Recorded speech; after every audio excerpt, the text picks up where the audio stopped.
പാകിസ്ഥാൻ ഭരണകൂടം തന്നെ ഒടുവിൽ സമ്മതിച്ചിരിക്കുന്നു. പാകിസ്ഥാൻ രണ്ടായി പിളരാൻ പോകുന്നു. ബലൂചിസ്ഥാനോടൊപ്പം ഇന്ത്യ ഉണ്ട് എന്നുള്ളതാണ് പാകിസ്ഥാനെ ഭയപ്പെടുത്തുന്നത്.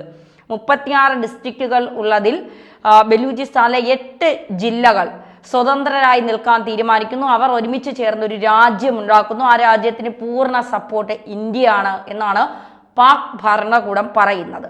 എന്താണ് ഇതിൽ കൂടുതൽ നമുക്ക് പ്രേക്ഷകരോട് പറയാനുള്ളത്? ഇതിൽ ശരിക്കും തന്നെ ഇത് പറയുകയാണെങ്കിൽ പാകിസ്ഥാന്റെ ഗതി അധോഗതി ആയിരിക്കുന്നു എന്നാണ് നമുക്ക് കൃത്യമായിട്ട് മനസ്സിലാക്കാൻ വേണ്ടിയിട്ട് സാധിക്കുന്നത്. ഇത് ഇന്ത്യ, നരേന്ദ്രമോദി സർക്കാർ, അതോടൊപ്പം തന്നെ RSSന്റെയും ഇടപെടലുകൾ കൃത്യമായിട്ട് ഇവിടെ ഉണ്ടാകുന്നുണ്ട്. ഈ ബലൂചിസ്ഥാനിൽ അതോടൊപ്പം തന്നെ അവിടെയുള്ള ഈ പസ്തൂണുകൾക്കിടയിലൊക്കെ വളരെ നിർണായകമായിട്ടുള്ള നീക്കം ഇന്ത്യ നടത്തുന്നുണ്ട്, അവർക്ക് പിന്തുണ നൽകിക്കൊണ്ട്. കാരണം പാകിസ്ഥാനെ പിളർത്തുക എന്ന് പറയുന്നത് ഇന്ത്യയുടെ എക്കാലത്തെയും വലിയൊരു ലക്ഷ്യമാണ്. കാരണം ആ ലക്ഷ്യത്തിലേക്ക് ഇന്ത്യ കുതിക്കുകയാണോ എന്നുള്ളൊരു പ്രധാനപ്പെട്ട ചോദ്യമാണ്. അല്ലെങ്കിൽ നമുക്ക് അങ്ങനെയാണ് യഥാർത്ഥത്തിൽ തോന്നുന്നത്. കാരണം പാകിസ്ഥാനിലെ ഏറ്റവും വലിയൊരു പ്രവിശ്യയാണ് ഈ ബലൂചിസ്ഥാൻ എന്ന് പറയുന്നത്. ആ ബലൂചിസ്ഥാനിലെ ഏകദേശം 38ഓളം സംസ്ഥാനങ്ങൾ യഥാർത്ഥത്തിൽ ഈ പാകിസ്ഥാൻ ഭരണകൂടത്തിനെതിരെ തിരിയുന്ന ഒരു സാഹചര്യമാണ് നിലവിൽ ഉള്ളത്.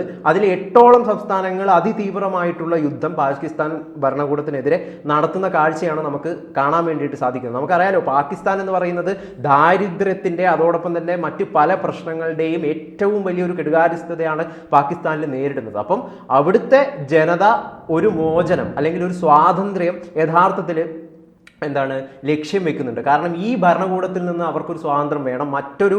ഒരു ഭരണകൂടം, കുറച്ചും കൂടി സ്വാതന്ത്ര്യമായിട്ടുള്ള ഒരു ഭരണകൂടം അവിടെ നിലവിൽ വരണം എന്നൊക്കെയാണ് ആ ജനത ആഗ്രഹിക്കുന്നത്. അതിൻ്റെ ഭാഗമായിട്ട് തന്നെയാണ് ഇപ്പോൾ അവിടുന്ന് ഒരു ജനകീയ സമരം തന്നെ രൂപപ്പെടുന്നു എന്ന് വേണം നമുക്ക് മനസ്സിലാക്കാൻ വേണ്ടിയിട്ട് സാധിക്കുന്നത്. ഈ ബംഗ്ലാദേശ് വിപ്ലവത്തെ എത്രമാത്രം സഹായിച്ചതാണ് ഇന്ത്യ എന്നൊക്കെ നമുക്ക് അറിയാവുന്ന ഒരു കാര്യമാണ്. അതിനുശേഷം അത് പാകിസ്ഥാനായിരുന്നു യഥാർത്ഥത്തിൽ വലിയൊരു തിരിച്ചടി നേരിട്ടുണ്ടായിരുന്നു. അതിനുശേഷം ഇപ്പോൾ നിലവിൽ പാകിസ്ഥാൻ നേരിടുന്ന ഏറ്റവും വലിയ ഒരു പ്രതിസന്ധിയാണ് അവിടെ സംഭവിച്ചുകൊണ്ടിരിക്കുന്നത് എന്നാണ് നമുക്ക് ഇതിലൂടെ മനസ്സിലാക്കാൻ വേണ്ടി സാധിക്കുന്നത്.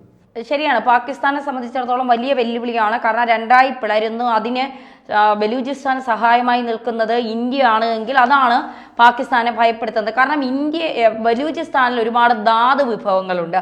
അത് കൃത്യമായി വിനിയോഗിച്ചാൽ അവർക്ക് വലിയ രീതിയിലുള്ള നേട്ടങ്ങൾ ഉണ്ടാക്കാൻ കഴിയും. അത് തന്നെയാണ് ബലൂചിസ്ഥാനെ ഒറ്റയ്ക്ക് നിർത്തിക്കൊണ്ട്. കാരണം പാകിസ്ഥാനെ സംബന്ധിച്ചിടത്തോളം അവരിപ്പോൾ സാമ്പത്തികമായി വലിയ പട്ടിണിയിലേക്ക് പൊയ്ക്കൊണ്ടിരിക്കുകയാണ്. തീവ്രവാദത്തെ വളർത്താൻ ഈ കിട്ടുന്ന ഫണ്ട് മുഴുവൻ ISന് വേണ്ടിയിട്ട് അവർ ഉപയോഗിക്കുകയാണ്. തീവ്രവാദത്തെ വളർത്താൻ മാത്രമാണ് ഉപയോഗിക്കുന്നത്. അവിടുത്തെ ജനങ്ങൾ പട്ടിണിയിലാണ്. സാമ്പത്തിക അടിത്തറ നശിച്ചുകൊണ്ടിരിക്കുന്നു. ഭരണകൂടം തന്നെ വലിയ വെല്ലുവിളികൾ നേരിടുന്ന ഈ സാഹചര്യത്തിൽ താലിബാൻ അവിടെ വരുന്നു. അപ്പൊ ഇത്തരം വലിയ പ്രശ്നങ്ങൾ താലിബാൻ പറയുകയും ചെയ്യുന്നുണ്ട്, പാകിസ്ഥാനിൽ അല്ലെങ്കിൽ ഒരു ഭീകരരെയും ഇന്ത്യൻ മണ്ണിൽ വിട്ടുകൊണ്ട് ഇന്ത്യക്കെതിരെ തിരിയാൻ ഞങ്ങൾ അനുവദിക്കില്ല എന്ന് ഇന്ത്യക്ക് വാക്ക് നൽകുന്നുണ്ട് താലിബാൻ.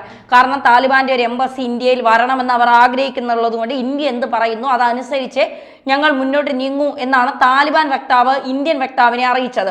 അതൊക്കെ വലിയ ചർച്ചയായതാണ്. എന്തായാലും ഈ വലിയ ഗുരുതരമായ അവസ്ഥയാണ്. സംസ്ഥാനത്തിന്റെ നിയന്ത്രണം പൂർണ്ണമായി പാകിസ്ഥാൻ നഷ്ടപ്പെട്ടു എന്നുള്ളതാണ്. 1971 ബംഗ്ലാദേശ് വിമോചന യുദ്ധത്തിന് സമാനമായ ഒരു നിമിഷം പാകിസ്ഥാന് നേരിടേണ്ടി വന്നിട്ടുണ്ട് എന്നാണ് ഈ ബലൂചിസ്ഥാന്റെ പാർലമെന്ററി അംഗമായ റഹ്മാൻ പറയുന്നത്. ബലൂചിസ്ഥാൻ ജില്ലകൾ സ്വാതന്ത്ര്യം പ്രഖ്യാപിച്ചാൽ ഐക്യരാഷ്ട്രസഭയ്ക്ക് അവരുടെ പരമാധികാരം അംഗീകരിക്കാൻ കഴിയും. ഇത് പാകിസ്ഥാന്റെ വിഘടനത്തിലേക്ക് നയിക്കും. വർദ്ധിച്ചു വരുന്ന അസ്ഥിരത പരിഹരിക്കുന്നതിൽ ഇസ്ലാമാബാദിലെ സർക്കാർ പരാജയപ്പെടുന്നു. ബലൂചിസ്ഥാനിലും KPKയിലും എണ്ണമറ്റ ആളുകളുടെ മരണത്തിന് കാരണമായ ക്രൂരമായ തീരുമാനങ്ങൾ സൈന്യം ISുമായി എടുത്തതായി ഇദ്ദേഹം പറയുന്നുണ്ട്. പാകിസ്ഥാൻ മുഴുവൻ സർക്കാരും പരാജയപ്പെട്ടു.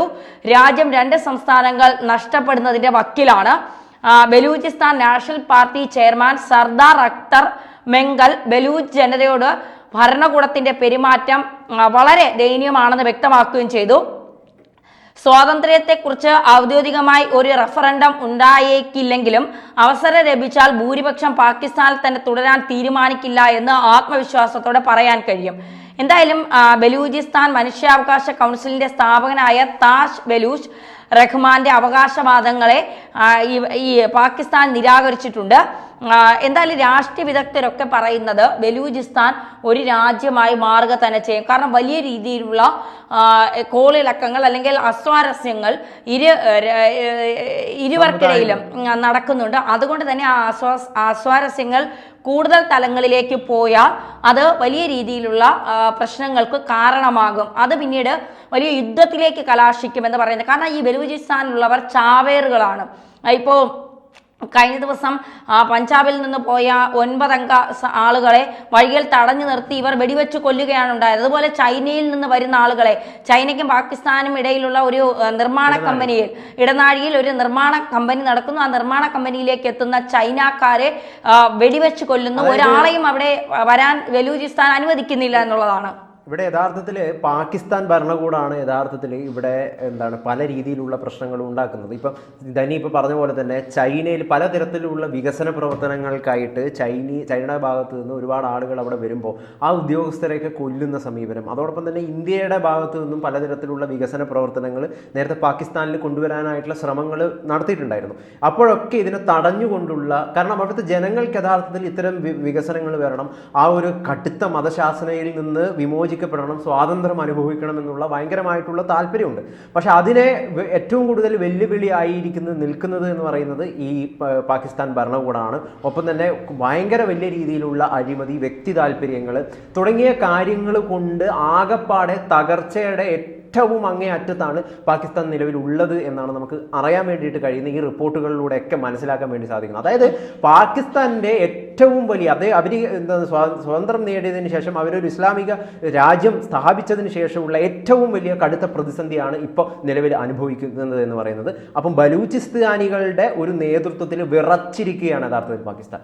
അപ്പോൾ ഇതിൽ എന്തായിരിക്കും വരും ദിവസങ്ങളിൽ ഏറ്റവും നിർണായകമായിട്ടുള്ള ഒരു വിപ്ലവം, നമ്മളിപ്പോൾ സിറിയയിലൊക്കെ കണ്ട പോലുള്ള വലിയൊരു വിപ്ലവം അവിടെ നടക്കാനുള്ള, ജനങ്ങളുടെ ഭാഗത്ത് നിന്നുള്ള ഒരു ജനകീയ വിപ്ലവം ഈ ഭരണകൂടത്തെ താഴെ ഇറക്കാൻ വേണ്ടിയിട്ട് അതിന് പകരമായിട്ട് ഈ ബലൂചിസ്ഥാനികൾ പാകിസ്ഥാന്റെ ഭരണ സ്ഥിരാകേന്ദ്രം ഏറ്റെടുക്കുമോ തുടങ്ങിയ കാര്യങ്ങളൊക്കെയാണ് ലോക സമൂഹം തന്നെ, ലോക രാഷ്ട്രീയം തന്നെ ഏറ്റവും കൗതുകപൂർവ്വം അതോടൊപ്പം തന്നെ ആശ്ചര്യത്തോടുകൂടിയും കാണുന്ന ഒരു സംഗതി എന്ന് പറയുന്നത്.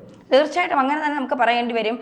പ്രത്യേകിച്ച് ഇന്ത്യയുടെ കൂടി ഒരു സപ്പോർട്ട് ബലൂചിസ്ഥാൻ ഉണ്ടാകുമ്പോൾ, ഇന്ത്യൻ സൈന്യത്തിന്റെ ഒരു സപ്പോർട്ട് ബലൂചിസ്ഥാൻ ഉണ്ടാകുമ്പോൾ ബലൂചിസ്ഥാൻ തകർക്കാനൊന്നും പാകിസ്ഥാന് കഴിയില്ല എന്നുള്ളതാണ്. കാരണം പാകിസ്ഥാനെ സംബന്ധിച്ചിടത്തോളം ഇന്ത്യയുടെ അത്ര പ്രതിരോധ മേഖലയിലൊന്നും പാകിസ്ഥാൻ വളർന്നിട്ടില്ല, വളരുകയുമില്ല. കാരണം അവരെ സംബന്ധിച്ചിടത്തോളം നുഴഞ്ഞു കയറ്റം, അതിർത്തി കടന്നുള്ള തീവ്രവാദം, രാജ്യത്തിനുള്ളിൽ തന്നെ അങ്ങോട്ടും ഇങ്ങോട്ടും തീവ്രവാദികൾ തമ്മിൽ തല്ലിച്ചാവുന്നു. ഇനി ഏതെങ്കിലും തീവ്രവാദി ഇന്ത്യയിൽ വന്ന് ഇന്ത്യക്കെതിരെ തീവ്രവാദം ചെയ്തിട്ട് തിരിച്ചു പോകുമ്പോൾ ഇന്ത്യയിൽ നിന്ന് അജ്ഞാതൻ പാകിസ്ഥാനിലെത്തി വെടിവെച്ച് കൊല്ലുന്നു. ഇതാണിപ്പോൾ നടക്കുന്നത്. അപ്പോൾ തീർച്ചയായിട്ടും രണ്ടായി ഈ രാജ്യം പിളരാൻ പോകുന്നു എന്ന് പാകിസ്ഥാൻ തന്നെ മുന്നറിയിപ്പ് നൽകുമ്പോൾ ത്രില്ലടിച്ചിരിക്കുന്നത് ഇന്ത്യ തന്നെയാണെന്ന് പറയാതിരിക്കാൻ കഴിയില്ല.